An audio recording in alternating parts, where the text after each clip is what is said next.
This is the Grey Area Podcast, talking all things rap and hip-hop from the UK to across the pond. The facts are black and white, but our opinions are somewhere in the middle. We're about the music, not the gossip. Positive more than negative. Quality over quantity. Substance is worth more than clickbait. Slowthai. We got to start at the beginning to get to where we're getting to with this review, I guess. So, yeah, let's do it. What was everyone's thoughts on Slowthai before TYRON or TYRON? I don't know how we're saying it. Before, I thought it was TYRON, but that's what I thought. I thought TYRON. Yeah, TYRON. Yeah. So same shit. I've been following Slowthai since probably late 2016, early 2017. Whenever you introduced me to Tea and Biscuit, Sam. That was one of the best finds I've ever made in my life. He only had like a few thousand followers then as well. Well, this is part of when I told you guys about this random search I do by different words. Literally typed in biscuits onto YouTube, onto Spotify, and then I was like, "Fuck is this?" I was like, "Damn." You know what I mean? This is bumping. And I feel like the next day, I was like, hey, you got to hear this. Yeah, it's next level. So, yeah, I've been following him since then and just kind of, listening to the various EPs and singles and whatnot. I always thought he delivered, whether it be Jiggle or Disneyland or Ladies, any tunes like that. And then the debut album, I thought was a solid debut. Solid debut. Nothing Great About Britain. Nothing Great About Britain, yeah.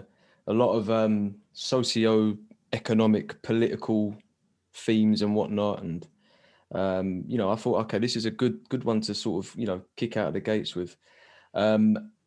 Then the whole NME Awards thing happened, right? And I personally didn't, we'll get on to cancel culture. I didn't agree with the reception he got, but I feel like he did the right thing in just stepping back from the limelight, focusing on himself. And then as soon as this was announced, being called TYRON, I was like, okay, we're going to get something more introspective, something more personal. But as far as his sort of how I felt about him, I've always felt he's one of the best of his generation, one of the best of this new generation. And I don't know why I didn't mention that when we did the episode before. Yeah, I feel like he got slipped under the rug. I forgot completely. But it's like, really, I know, that's a good point. He's so unique. Like, what he does is like, no one else can really do what he does. His voice is quite scratchy. And then there's also the fact of like, he's got big features on this album. And he does a lot of big features. So it makes me wonder, like, what is the machine behind him like? Because to get an A$AP Rocky feature ain't cheap.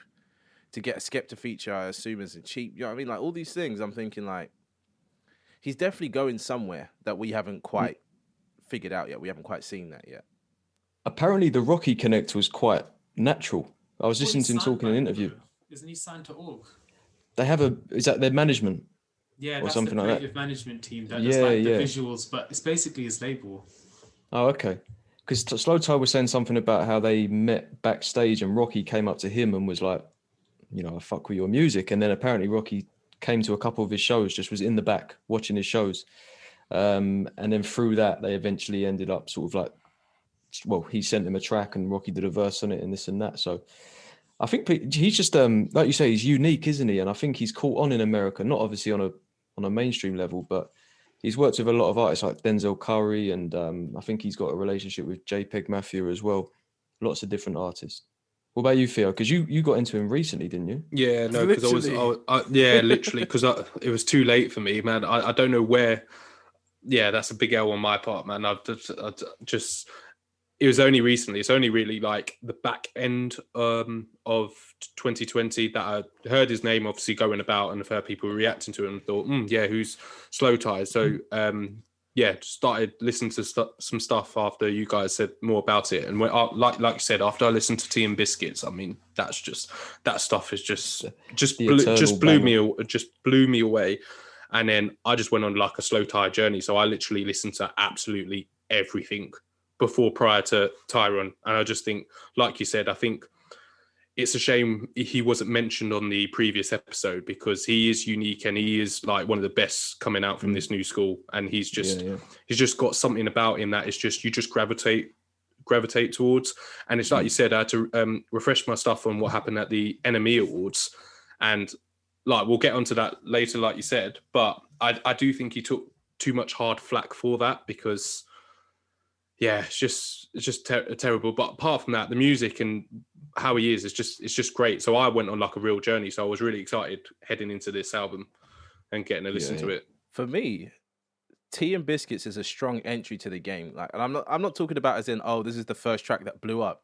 I believe this was like one of his first tracks. So at the time, being Sean were looking at him, because you know Sean loves to go and like buy music and look at it and whatever. There was only 2 tracks out, and I don't remember what the second track was, but what was the second? Ladies. track? Lost Me. Yeah. Ladies. No. No. Because Tea and Biscuits was I need out. to look it up. Tea and Biscuits was out, and then it got taken down, and I was pissed because I was like, I can't listen to it. But Sean was like, oh, I went and bought it. Like, I still can listen to it. Blah blah blah. But yeah, it was a strong entry to the game. It was like, for me, it's the delivery, which is a big part of rapping for me. When we get onto that episode where we talk about, you know, what makes a good rapper and whatever, the delivery and the beat. Delivery was hardcore, believed what he was saying. Second of all, the fucking beat, I'd never heard a beat like that before. That beat felt like, I don't know, it made me feel panicked when I first heard it, because the way it was moving was insane. Like, I've never heard a bass, well, okay, I have heard a bass do stuff like that, but I've never heard a bass that driving, that aggressive, with someone actually riding the beat like that. Because even the main synth sounds like a fucking alarm, like a fire alarm. So it's like, the whole thing just induces panic. Yeah, it gets the heart rate up, for sure. Oh, definitely gets the heart rate up. I'll tell you that massively. But then it also shows his versatility as well, because to go from something like Tea and Biscuits to Ladies now, I was thinking, is this one going to land for me? And I was like, no, it actually does. Like, and masterpiece. Yeah. He's like real conscious, but not in that kind of contrived way where he's trying to talk about shit he doesn't know about. He's talking about stuff that quite literally is just his own experience. Yeah, he's like a fly on the wall, basically. It's like he's grown up in what appears to be like quite a fucked up sort of upbringing and whatnot. He's got some dark stories and dark perspectives and that, but it's not. He's not conscious in a what's the word? I'm trying to think of it. Like a snooty way, He's not trying to fix it. Do you know what I mean when I say he's not trying to fix it? He's just observing it. He's just seeing it and go, oh, this is what's happening. Exactly. Yeah. I'm trying to think of the word now. It's Awareness. lost me.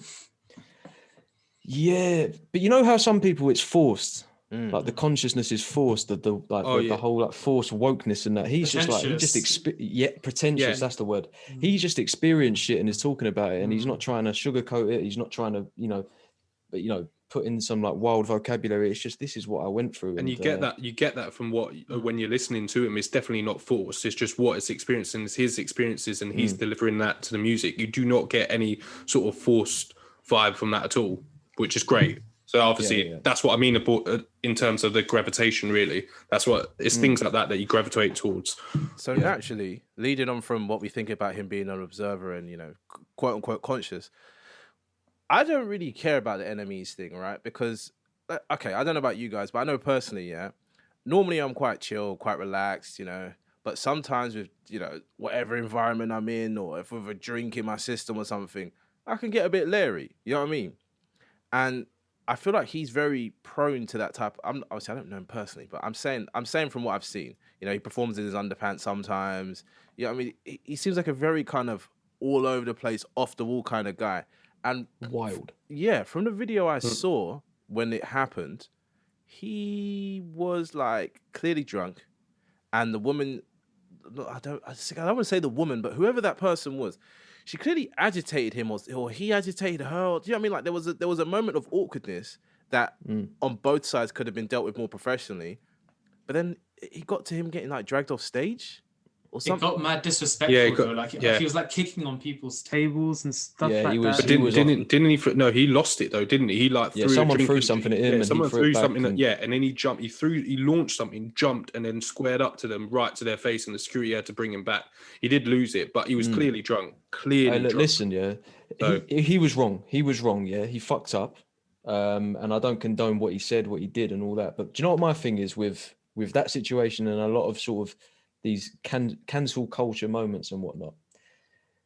That woman, Catherine Ryan, comedian, very talented, she experienced that. Oh, the American woman or Canadian one? Yeah, and she responded. Responded basically saying, her perspective and the fact that they kind of patched it up and that there was no ill feeling and this and that. So she's forgiven him. But the internet has given people this platform where and in some ways it's amazing that everyone can just say what they want in this one big room, which is the internet.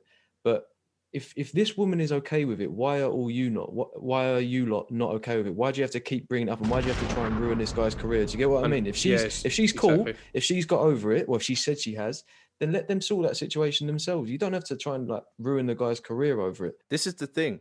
Cancel culture, what happens once you get cancelled, right? For example, like a Wiley now, what does he do? I know music wasn't his main form of income now. Like, I'm pretty sure he owns a lot of businesses and all this kind of shit. Like, if he had the right types of people around him or was smart enough. But it's like, okay, cool, he's cancelled. He can't be on social media. His music's not streaming. What do we get out of that? Not when I say what do we get out of that, the people that cancelled him were never really interested in him prior to this. Do you know what I'm trying to say? So the people that do all this cancelling, it's like they were never interested in the subject matter at hand until this moment in time, because it's now come across their political, social, whatever radar. And it's like they cancel these people, but there's extents. There's extents where it's like, okay, cool. There's these types of abuse, that types of abuse, saying these types of things and whatever. But it's like, what is the result you want? Because sometimes an apology isn't enough for these people. And bearing in mind, yes, some things you can't really apologize for, but it's like people change. Or people have opinions that are different to yours. Like, I'm sure I have an opinion that could, piss off a whole bunch of people. Everybody in here has an opinion like that. And it's like, okay, maybe you don't, sometimes you're meant to have like the intelligence to not say that. But then what's the point in freedom of speech? Or do you know what I mean? There's a fine line between like, okay, yeah, this person should apologize and change from their actions to like, actually, no, just get this person all the way the fuck out of here. Even like giving people the space to like learn as well, right? Yeah. How's he supposed to know that that's wrong for him to do if he's not gonna try it? Because that's my point. Because it annoys me on the internet because people are acting like everyone's perfect, that you can't make a mistake. Like, I'm sorry, but everyone makes mistakes. Everyone learns from it. And slowthai's even come out and he said that, because he said that on like a podcast with Fantana, and he said it like clearly he was wrong and he understood, but he learned from it and he grows as a person, because that's what people do. People grow and learn from their mistakes. It's like on the internet now, you can't make a mistake, and you make one mistake and that's it. You're one and done. You're over, and that's it. And it shouldn't be like that, because there's many people who are not on the main stage that make countless mistakes and they learn from it. What's going to happen to them? Nothing. But because you're on a platform where the whole world can see what you do, if you make one mistake, that's it, you're cancelled. It's a load of nonsense, really. And it's too easy for people to say something. So when you're famous, a private moment is never really a private moment if you're in the wrong company. But then also, say all four of us, one of us got drunk and decided, we went to an event or whatever, we got up on stage for whatever reason, started acting Larry. It's not going to go outside of that room. Do you know what I mean? It's really not going to go outside of that room. So whoever's in that room is going to experience it, have whatever experience they want, and probably forget about it the next day. But when you're, famous or in the public eye, even the smallest thing you could do in public could fuck up your whole thing. It's like there's no excuse for you to be human anymore. And it's like Sean said, I'm not excusing him. Definitely what he did was wrong. It's like people fall out. People say mean things. Do you know what I mean? These things happen. Yeah. And the last thing as well that I would say, sorry, Kieran, is that I think for a lot of people, they've never experienced what it is to be a celebrity or in that environment. So, for instance, the way I was feeling on Monday, I wasn't having a good day on Monday. If I was at an award ceremony around hundreds of people with alcohol, drugs in my system, if I'm dealing with things like anxiety, depression, whatever, and then you get put into that scenario, I think a lot of people would wild out like that. They would go, they would have a moment like that. Do you know what I mean? I don't think it's like I think it's just because the general public are never going to be in an environment where they're having a bad day or they're having a bad mental day, that could possibly happen. Do you get what I mean? No, yeah, definitely. But people are, they're not going to see it that way, because they're going to turn around and say, oh, well, you get paid loads of money, you're supposed to live this life. And that is an argument that always frustrates the hell out of me. Just because you got lots of money doesn't mean that you can't be depressed. You can't have mental issues. You can't suffer in life. Just when you have all that money, you could be like the loneliest person ever, but people don't realize that. and you could really be struggling. Oh, but you got loads of money, you'll be fine, you can sort yourself out. It's a load of nonsense, and people just don't realize that, and they're too quick and too easy to say, oh, that person's got a lot of money, he should know better, he should do this, he's fine. But for all we know, Slow Tie could have been battling some massive demons there, has to turn up into an award and has to do something, and then it's all come out. We don't know that, do we? Yeah. Oh, imagine when you listen to this, imagine the reverse of that. He's been alone for the past 2, 3, 4 months, or just seeing the same people. So he's not really voicing these. Oh, how are you? Yeah, I'm all right. Not everyone has the same relationship with their friends where they could say, I'm not feeling so good, or do you know what I mean? Shit's a bit terrible. And all it takes is that one, like you said, Theo, that one small thing, and Sean's kind of touched on it as well. You take that one small thing, then you explode. And I don't know whether he really exploded, because, like I said, I can't remember the situation properly, but it's like something triggered him.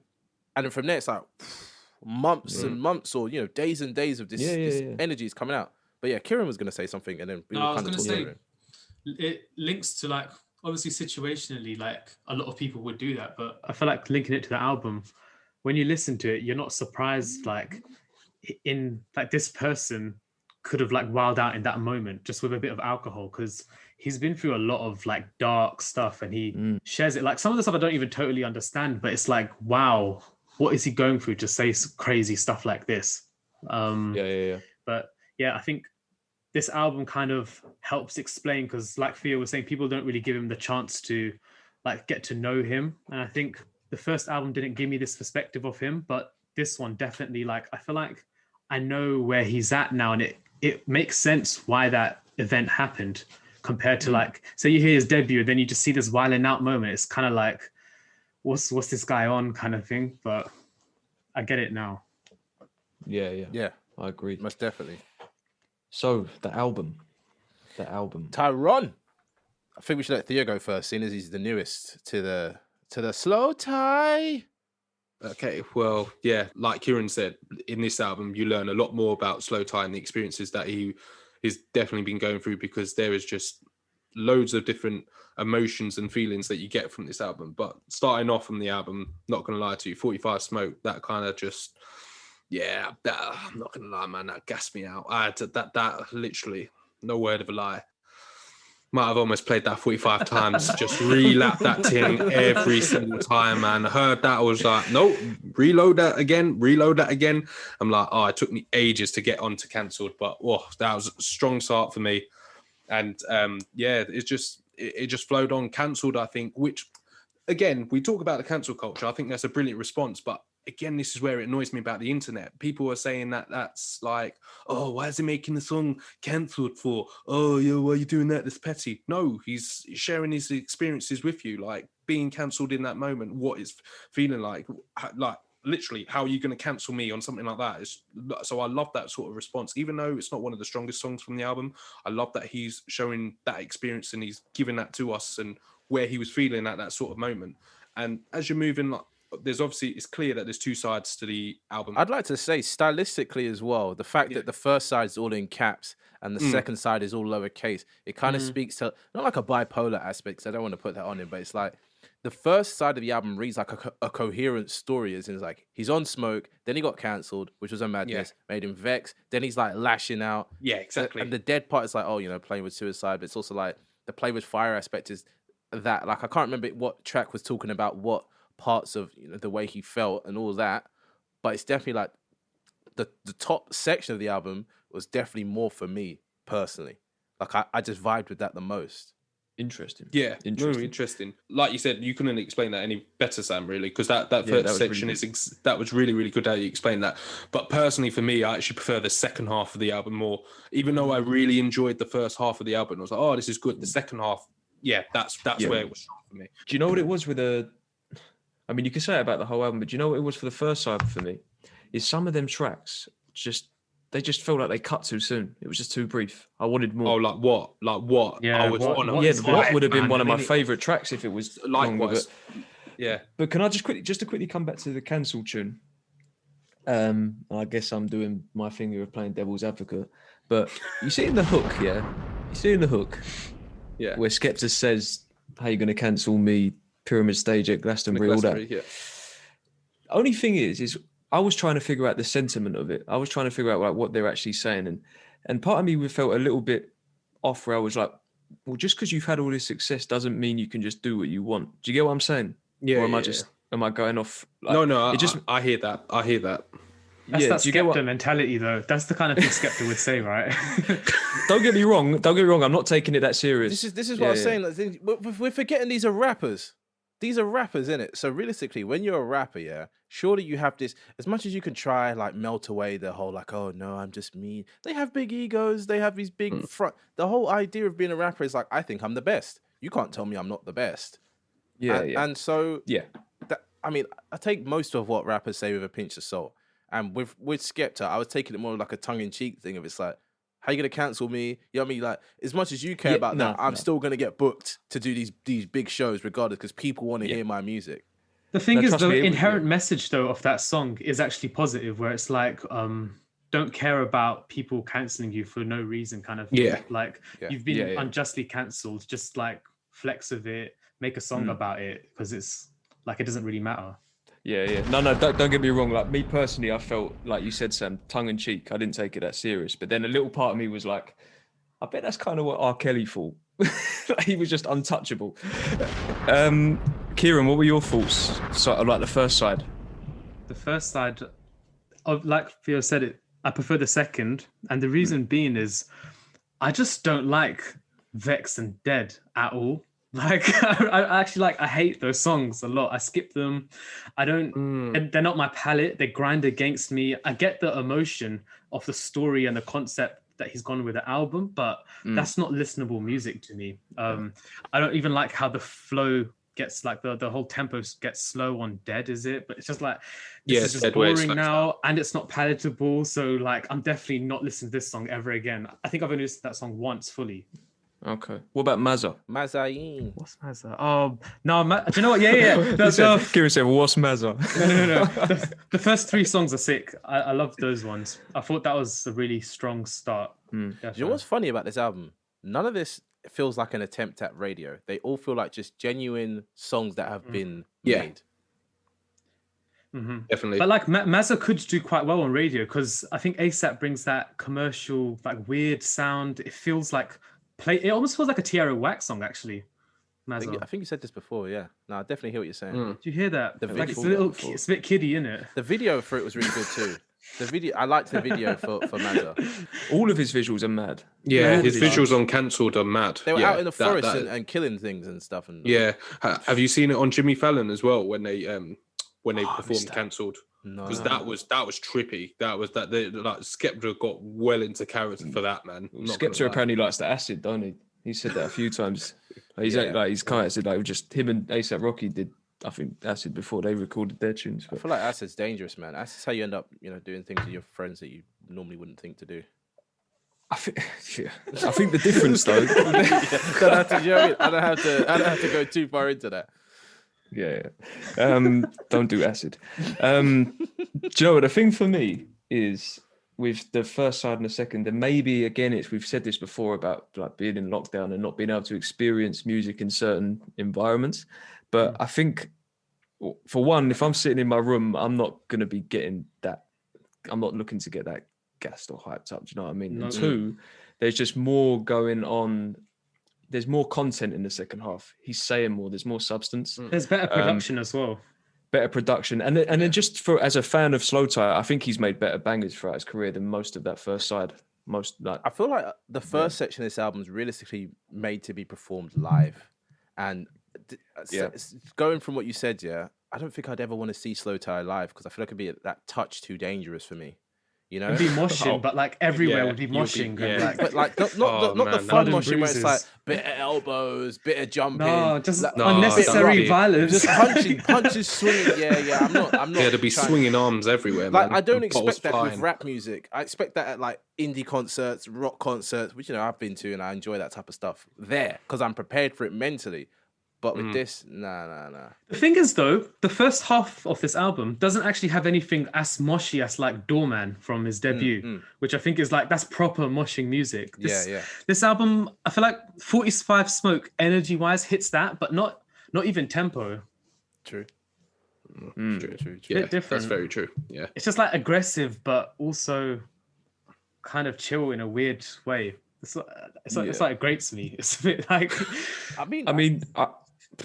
Go ahead, Sam. Sorry. I was gonna say. I mean, for me, the first half of the album, right, comes into a place where it's like, okay, this is how he feels sometimes, and then the second half is like, this is how he feels the rest of the time.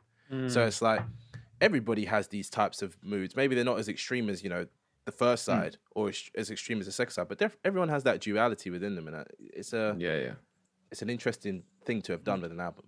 There were some little stand-up. Sorry, does it work? Is what I was wondering. Sorry, what the two halves?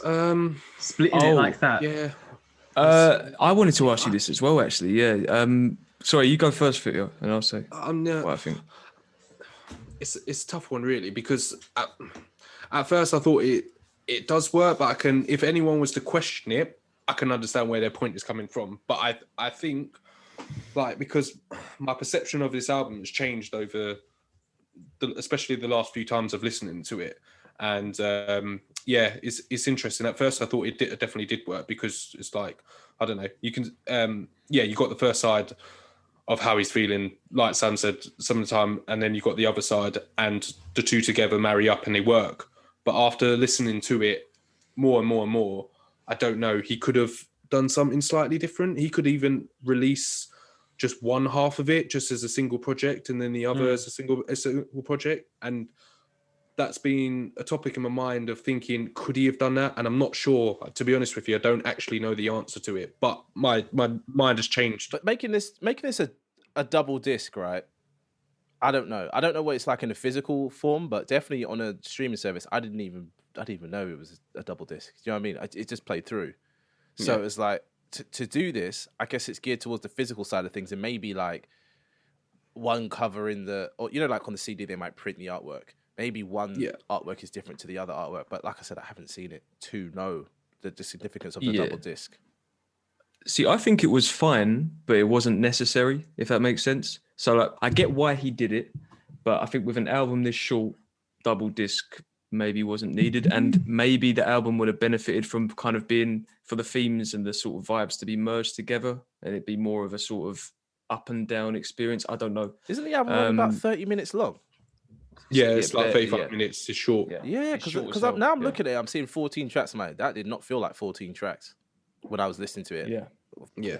I don't really like it, to be honest, the split. That's why I asked, because I feel like I like albums personally that are journeys. And I feel like, okay, that's a preference, but then it's like, okay, I don't like it, but is it good? But I think it's lazy what he's done, because it's like, I've made songs in this vibe. I've made songs in this vibe because I'm just feeling down here and I'm feeling energetic here. He hasn't thought like, oh, let's tell a story that tells a journey. I feel like the only journey moment is Played with Fire's kind of emotional, like downbeat-ish on the up-tempo side. So it's like, that's the transitional moment. And I think like subject-wise, like the stuff he says throughout the album, as it goes, it kind of makes more sense as it keeps going along.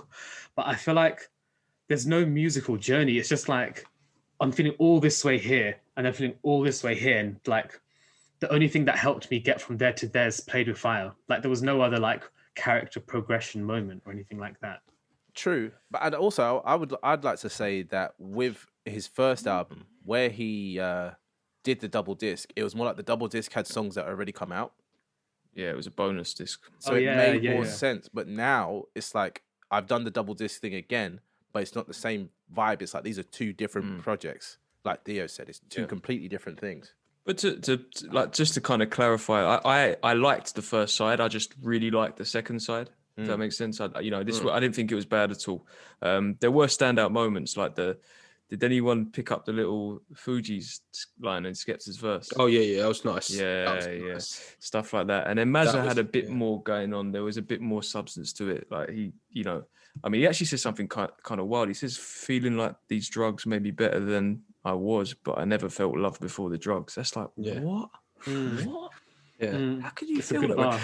It's just stuff like that. Is like, it cuts kind of deep. But then, like you say, Vex and what could have been special, but it was just far too short. I don't know why he cut that. I don't, because you get the problem is you get to what, and I'm just in a vibe. I'm like, yes, and then it's just over it, and you're like, Really? But isn't Like, that like It's one of the best songs. Isn't that like kind of in the title of like, you know, like when someone said like what? It's a Yeah, that's a very good point. short, jerky kind of thing of like what? So Yeah. that's what this is. It's kind of like a kind of jab and then it's gone. Yeah. The one thing I'll give him is I think he was trying to convey a sense of, well, look, the first half of the album is aggressive, it's ignorant, it's kind of mad, and it definitely sounds that way. Like if he's going through this crazy sort of time in his head, that the first side of the album does convey that. So I'll give that to him. And then, like you said, I reckon, what was it called? Play with Fire, or just Fire. That was probably the best. Play with Fire, yeah. That was probably the best track on the first side, and also it was a good transition to the second, and that's what made it, I think, feel like that a continuous album rather than like two distinct sides, because it just kind of flowed nicely into the next track, which to me was, I know we're sort of skipping into side B, but I Tried is, that's amazing, tune, isn't man. it? It's What great. a tune, man! What a tune! That kind of reminded me a little bit of like a hint of old Kanye. With the kind of soulful, high-pitched, soulful production style. It wasn't at all, but I just got the vibe from it where I was like, oh, this is a little bit Kanye-ish, but damn, that was a heavy track as well. Heavy track. The stuff he's saying in that.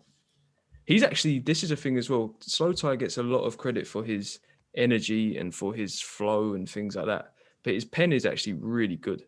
Like he's actually a really good songwriter. Really good. You know, on the next track, Focus, did anyone notice James Blake's backing vocals on that? No. It's sick. I thought it was a sample. I thought it was a sample or something. No, I was thinking like, I swear this is like that James Blake like chipmunk voice, and then I checked and yeah, he did some backing vocals. I didn't realise that. Oh, good spot there. I thought like, so do you think those songs with James Blake and Mount Kimby came out of a James Blake session? Because you know slowthai's on a James Blake song. Yeah, probably. James Blake's got bars too. Oh, God. He says, I leave a dent in my car to remind me of what I could have lost. Yeah. Bars. I love that. But yeah, I Tried is incredible, man. Incredible. He said something on there and I was like, oh shit, I actually feel quite sad for you right now. He said, we feel cracks of broken homes with broken dreams and broken bones. If walls could scream, ears would bleed. You've got to keep them clean. Could say it's dread, but I guess it's just what many need. I can't even relate to that though. That's so dark.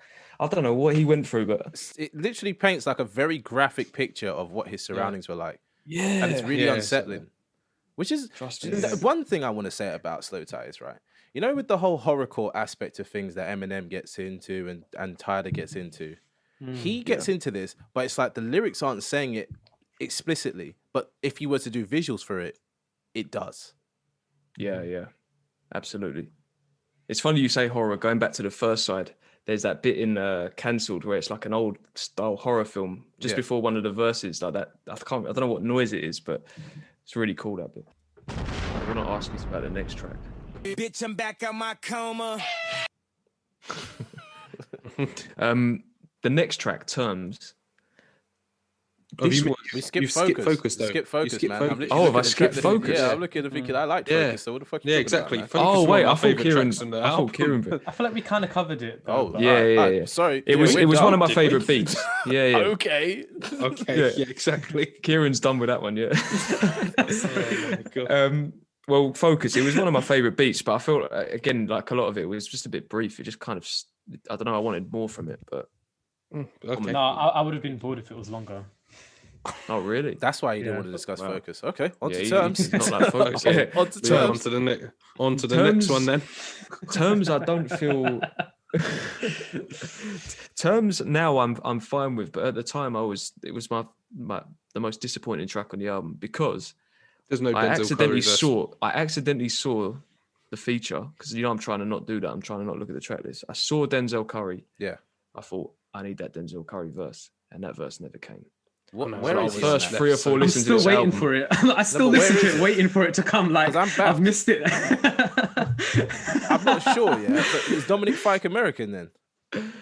Canadian, I think. Okay, I've never heard of him. Because I was like, this doesn't sound like Denzel Curry. Then I'm like, whoa, the song's over. Do you know what I mean? I had to search where Denzel Curry was. He's on the bridge. I was like, doing what? Where, Chopped and screwed bit. I know. I think. Yeah. That don't count. I know. Yeah, that's now what I mean. I'm fine It with doesn't it. count as a feature. But well, Now I I'm mean, fine I know with it it. does, but I mean, you I'm might okay with be it fine now. with it. I'm not. That's like when I'm still- Timbaland's No. features when he I just makes that came to sound. terms with it. Do you know what I mean? I came to terms. Oh, with it. nice Just, one. See what? Yeah. Thinking he can do that slyly. Oh man. And then push. I feel like Kieran, that's a track that you would like. No, I definitely love that one. That's one of my favorites. I thought so. And do you know what that one reminded me of just a little bit, was the Phoebe Bridger track on Cuddy's album. Again, don't ask me to tell you why in depth, but I just immediately thought of that song. I think it's just that moment when he's being like brutally honest. Like he's not like meandering around being emotional in this side. Like this is like him saying now, yeah, this is that deep album. I'm gonna give you a good chorus that makes you feel some type of way. And then nice guitar. Yeah. NHS, one of the best singles. That was a really hot single. One of his best songs, I think. And that I feel like that might go down as one of his standout tracks. Like when people look at slowthai in 10, 15 years time, I think that will be one of the ones that makes the lists and gets spoken about. Is it dedicated to the NHS? Like I always get confused. Like how does this song relate at the end when he's like, "This is what..." It's literally just about the clap for the NHS line that he's proper just dragged the title out. Or is it the subject matter as well? Because he's saying like, you know how it's like this or that, and it's like how some people can take the NHS for granted. You could tie the whole song in towards the NHS. I know he only mentions the NHS in the middle, but actually when you actually listen to the whole song, you could tie everything to the NHS. People take the NHS for granted. We're now going for coronavirus. They're doing a massive job. Yeah, this is where it is. So you could actually tie it, because I was thinking that. Then when you actually deep it. Yeah, this is one of the first times in a kind of UK album where I've had a moment where I was like, "Oh, this is very creative." You know, when he's asking all these questions in his verses of, like, what's a feather to a mattress? What's a punto to a bimmer? Yeah. And then the second verse, he does it for like the whole entire verse, which I didn't really clock until just now. And it's like, that's something, because you don't just freestyle that. You sit down and you think about that. No, the question. I think like the questions he's asking on that, I can't even like deep without reading them, because then he's asking really complex questions. They're not like simple ones you just think about. Like he's really like sat and thought. But it's like it's an abuse cycle too, because it's like, if anyone's seen Rick and Morty, it's like Rick without Morty. It's like Rick abuses Morty, but without Morty, he's nothing. Lil Wayne without codeine, not gonna get the same music, but it's like Lil Wayne nearly died off the codeine. Yeah. Do you know what I mean? Yeah. The theme is duality, isn't it? That's what it is, I think. It's the, the good and bad and that. And the lines for me that kind of, it's an important message, I think, as well, and that resonated with me, was he says, "Good with a bad, I'm happy being sad. Say less, why you stressed? Thinking about what's next gonna make you depressed. All the best shit's got scratches on the surface. What's a flight without turbulence?" And he goes on. But it's true. It's like sometimes you get into that mindset where you've had a load of shit happen to you, and then things quieten down, but then you start thinking, well, when's the next bad thing gonna happen? And it's like, you shouldn't really think like that, because nothing's perfect. Not all the great things in life, or say that, let's relate it to like some of the greatest musicians or the greatest sportsmen or whatever. It wasn't easy for them. They had to fail to get to where they came, to where they ended up being. And I just think it's an important message, man. It's a very, very, very good song. And again, what you just said there, again, you could tie it to the NHS. The NHS is not perfect, but without it, where will we be in this country? And that's the genius of the song. That's where you can tie the whole message to the NHS. And that's the beauty of the song. Is when I thought about it like that, that's like, oh wow, that's actually really creative. That's really, really special, actually. Because when I first listened to it, I was thinking, what's this got to do with the NHS? Then I actually listened and like followed the lyrics and listened to it deeply, and then understood. And it's actually really, really clever what he's done. Yeah. And Feel Away is another one. Beautiful, but do you know what? That's one that I'm still trying to figure out, because, by the way, the video for that is incredible. Have you seen the video? Didn't know there were so many videos for this. I've only seen the videos for the first side. The video is insane, but the thing for me is do you know the song's dedicated to his? Yeah, it's dedicated to his brother, but I can't get the link though. I've been trying I've really tried to listen to it and understand the link. I think he had a baby brother that passed away at like 1 or something like that. Okay. Something like that. I don't want to mess it up because it's really dark. He had some sort of condition. I'm not going to try and say that. But I've really tried to understand where that song fits, because it is dedicated to his younger brother, and I can't make that link yet. Because to me, I don't know. Tell me if you think I'm wrong. To me, it sounds like it's a song about a relationship. that's what it's, I agree with you. But then you watch the video and there's the whole giving birth bit. I've to be honest, I'm not sat with the whole video. I've seen clips of it because it's related. It's like, I've seen clips. I need to sit and watch the whole video properly, actually. But it's like he takes his woman to go into labor, but then he ends up in the bed giving birth, and then she's there with, like, she's at, like, getting a bit like, flirty with a doctor, and there's all this mad stuff going on. Then the baby is a cake. It's like, it's so wild, man. It's so wild. But I'm like, Theo, I'm trying to figure out like how it's a dedication, but it could be one of those afterthought things where you just say, yeah, it's dedicated to my brother, because I don't see the link at all. I thought it was about a relationship. I guess it's kind of like him making that song helped him just release that emotion, even if he's not like lyrically speaking. That release, like he's just like feeling away that pain that he had from losing. Yeah. And like we mentioned it, we touched on it briefly, but James Blake, man, amazing. Yeah, he's phenomenal. I love that. So good. And then I like Mount Kimby. Do any of you also listen to Mount Kimby? A little bit. I think I listened to their first album because you've not forced me to, but you kind of flung it my way. you pushed them a lot. No. Sean flung it my way once. We were chilling at his, and he was like, "Yo, listen to this." I was like, "This isn't bad." But past that, no, I haven't really kept up with. Is it a group or is it a person? It's a group. Well, it's a duo, right? Think. Yeah. I thought Mount Kimby was a black guy, but turns out it's just two white dudes. So no, they come from the sort of dance electronic world, but they've collaborated with a few different artists like King Cruel and Slowthai, James Blake. Yeah, they're interesting, and they haven't dropped an album in a while, so hopefully they do this year. And then the ending. What did you lot think of ADHD? I fucking loved it, but I love that song. It's one of my favorite songs on the album. ADHD, I'm not gonna lie to you. Songs, didn't really land. It's an amazing ending. For me, when I say it didn't really land, it was like, oh, this is how you've ended the album. I know you guys are saying it's a great ending, but for me, I was just a bit like, were you expecting like a bang at the end? Something not climactic, but definitely something that kind of tied everything in together. I don't know if it felt like it tied in both sides for you guys. But then again, I get what you mean. I didn't think like the story's over when I heard ADHD. Nah, yeah, for sure. Yeah, I agree. Definitely agree. It goes back to what Sean said about if the album was better, not mixed, but as in intermingled and told a story. Maybe I would have felt like ADHD makes a good ending. But for me, it's just kind of like, oh, okay, because after that, he just started playing like songs that come after, other Slowthai songs. I was like, oh, this is the end of the album. Then I was like. I guess it's because this is quite an autobiographical album, and like his life's obviously not over, his story's not over, so it's like it doesn't make sense to conclude his story, but that doesn't serve the purpose for a good listening experience in the sequence. Do you know what? I interpreted it differently. I one of you mentioned something about like kind of being in a cycle with a mental state. I can't remember who said it. The way it ended for me, I felt like I could have easily just went back into 45 Smoke.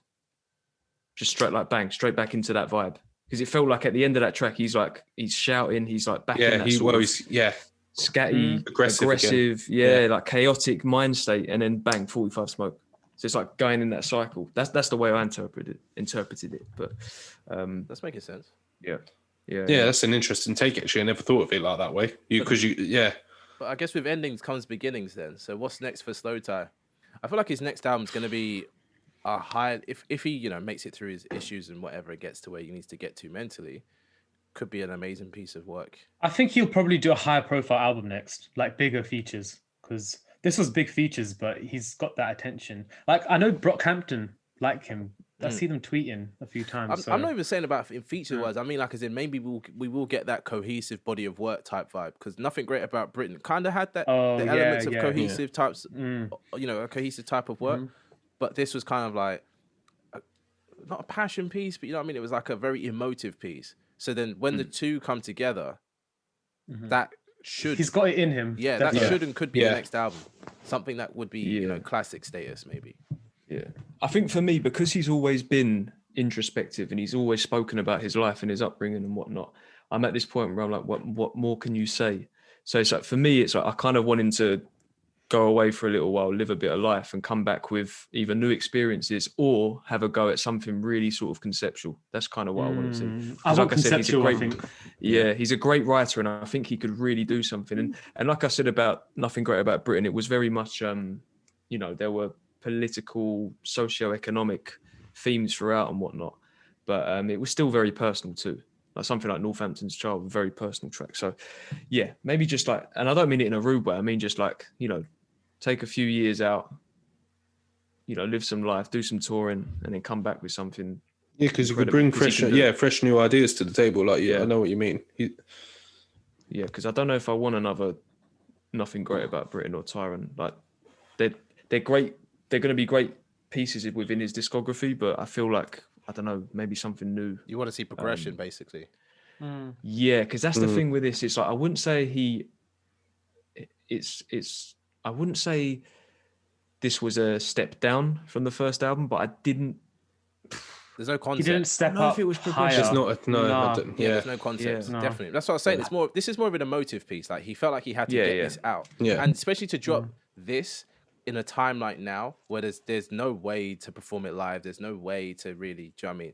Like, what's it called? Perform and feel out this album. I guess it's the perfect time to drop it, because if he dropped this and tried to tour this album, what does that really look like? You know, does that look good? Does that look interesting? Probably not. So I'm thinking maybe, I don't know, maybe he's kind of banking on the fact that this album can kind of come out, fans will listen to it, and then it can go away. And by this time next year, he could have dropped something else or dropped a few more singles and whatever that will kind of bolster up his future in music, or his kind of future plans. Yeah, I feel like some hot singles would probably do him good, but like Sean said, maybe not an album for a little while. Yeah, just sit and get rest. Yeah, take some time, just assess yourself. Like you said, like Sean said, live your life and get new ideas, get fresh ideas, so that you can come back and make a complete.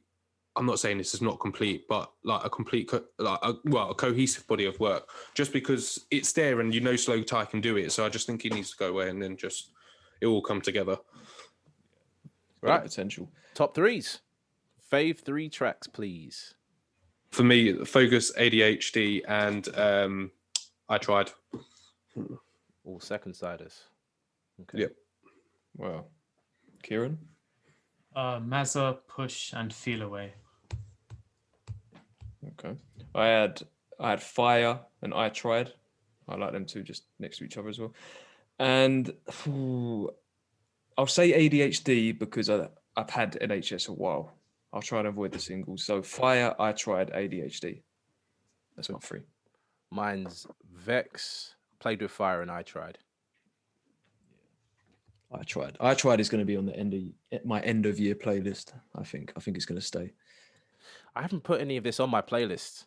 Yeah, really? That's true. Because it's so short. If I'm going to listen to it, realistically, I'm just going to play the whole thing.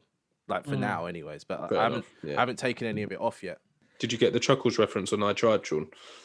Yes, I did. Yeah, and it was it wasn't very subtle, but the little bit at the beginning about being Sunday League, but I'm Ronaldo. Yeah, Ronaldo.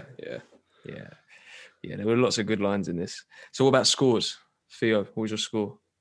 Well, I think it's a solid piece of work, so I'm going to rate it an 8 out of 10. So it's solid.